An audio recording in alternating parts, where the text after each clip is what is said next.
Lettre d'une Péruvienne de Françoise de Gravigny, édition de Martine Reid. Lettre 30. Que ton voyage est long, mon cher Asa, que je désire ardemment ton arrivée.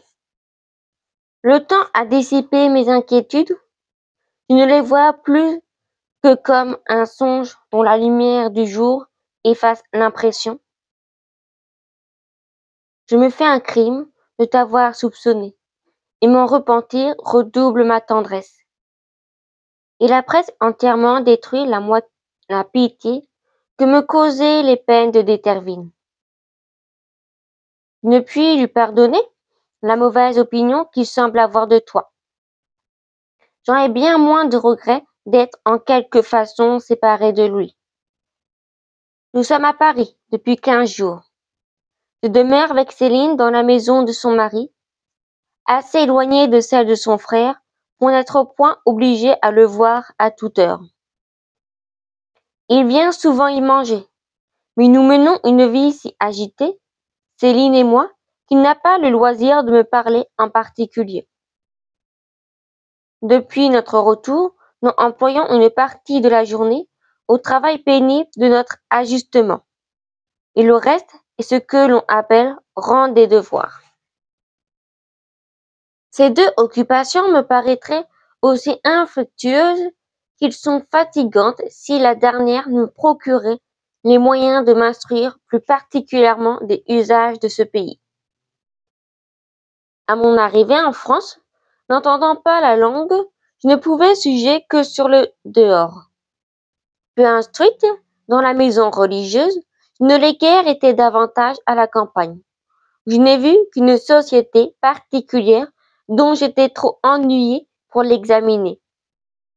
Ce n'est qu'ici, au répandu dans ce que l'on appelle le grand monde, je vois la nation entière.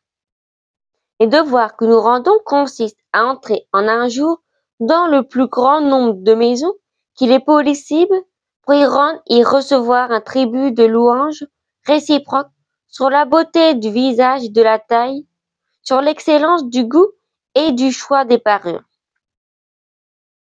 Je n'ai pas été longtemps sans m'apercevoir de la raison qui fait prendre tant de peine pour acquérir cet hommage. C'est qu'il faut nécessairement le recevoir en personne. Encore n'est-il que bien momentané. Dès que l'on disparaît, il prend une autre forme. Les agréments que l'on trouvait à celle qui sort ne servent plus que de comparaison méprisante pour établir les perfections de celle qui arrive. La censure est le goût dominant des Français, comme l'inconséquence et le caractère de la nation. Leurs livres font la critique générale des mœurs, et leurs conversations celle de chaque particulier, pourvu néanmoins qu'il soit absent.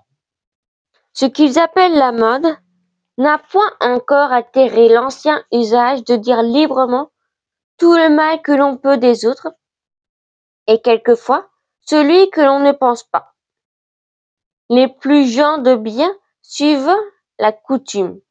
On les distingue seulement à une certaine formule d'apologie de la franchise et de leur amour pour la vérité, au moyen de laquelle ils révèlent sans scrupule les défauts, les ridicules et jusqu'aux vices de leurs amis. Si la sincérité dont les Français font usage, les uns contre les autres, n'a point d'exception, de même leur confiance réciproque est sans bornes. Il ne faut ni éloquence pour se faire écouter, ni probité pour se faire croire. Tout est dit, tout est reçu avec la même légèreté. Ne crois pas pour cela, mon cher Asa, qu'en général les Français soient nés méchants. Je serais plus injuste que si je te laissais dans l'erreur. Naturellement sensible, touché de la vertu, je n'en ai point vu qui écoutât sans attendrissement l'histoire que l'on m'oblige souvent à faire de la droiture de nos cœurs, de la candeur de nos sentiments et de la simplicité de nos mœurs. Il vivait parmi nous et redeviendrait vertueux. L'exemple et le coutume sont les tyrans de leur usage, tels qui pensent bien médit d'un absence pour n'être pas méprisés de ceux qui l'écoutent. Tel hôte serait bon, humain sans orgueil, s'il ne craignait d'être ridicule, et tel est ridicule par état, qui serait un modèle de perfection, s'il osait hautement avoir du mérite.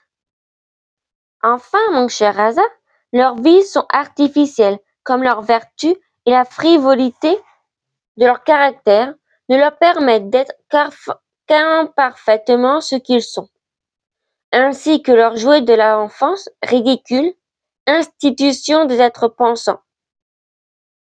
Ils n'ont comme eux qu'une ressemblance ébauchée avec leur modèle, du poids aux yeux, de la légèreté au tact, la surface colorie, un intérieur informe, un prix imparent, aucune valeur réelle.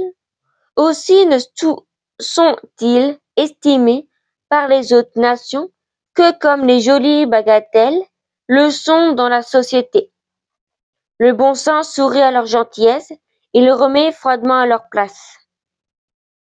Heureuse la nation qui n'a que la nature pour guide, la vérité pour mobile et la vertu pour principe. Fin de la 30e lettre.